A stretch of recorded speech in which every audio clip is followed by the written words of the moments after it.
Movie reviews in a little over two featuring Mickey 17. So, if you haven't seen that movie, watch it now because there are going to be spoilers in three, two, one. All right, I warned you. So, basically, Mickey 17 is about a guy who signs up to be an expendable, which he's used to constantly advance mankind out of space, outer space, in this planet called Niflheim, where it is inhabited by these creatures that we label as creepers.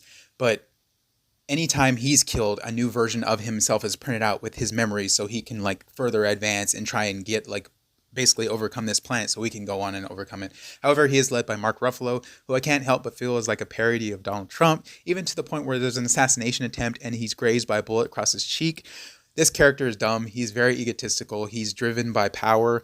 Like, he doesn't want to understand these creatures that turns out they're not evil. We are. He doesn't want to understand them. He just wants to take because that's what his power deems like right. And he's led by his wife, which is Tony Collette, and this other like religious leader who's like manipulating. He's not really religious. He's like the kind of religious that's like, oh, God wants you to kill these people for like the good of the cause. That's not religion. That's manipulation.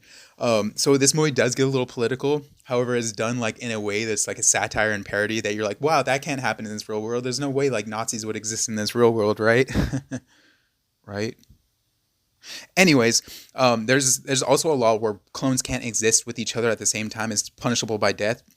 And there is a time where like when Mickey 17 does not die and he comes back and sees Mickey 18, and one's timid, one's very aggressive, and it's funny to see them clashing the entire movie because like the one that's aggressive like looks down on the timid one. He thinks he's weak and whatnot. But it's funny because it's very reminiscent of when we argue with ourselves like internally where you're like, oh, you idiot, why would you do that? But we get to see like two different versions of Robert Pattinson doing it with himself on the movie. Who's also love interest is Naomi Aki, who fantastic range, her passion, her love, her just her comedy, her darkness, her sexiness in this movie was so freaking good. This is going to be one of the best romance movies of all time in my book. I didn't even think it was going to be a romance movie, but it is. It's a good one. Bong Joon Ho cannot miss this guy, man. The trailer makes it look like these creatures are going to be evil, but you know he's not going to just do something that cookie cutter. We are the villains in this movie, not us, but like Mark Ruffalo's character and just power of trying to overcome. Because there are good humans in this movie, but it's just crazy to see that we like come on this planet that's inhabited by these creatures that already live there, but we just want to go in and take without trying to understand them. Thankfully, it doesn't play out that way. There's almost a war, but Mickey stops it from happening. Just trying to understand these creatures. And I thought it played out very well. This movie is so good. It has everything. It has romance, action, love. Like love is part of romance too, but dark humor. Like the humor in this movie is very underrated.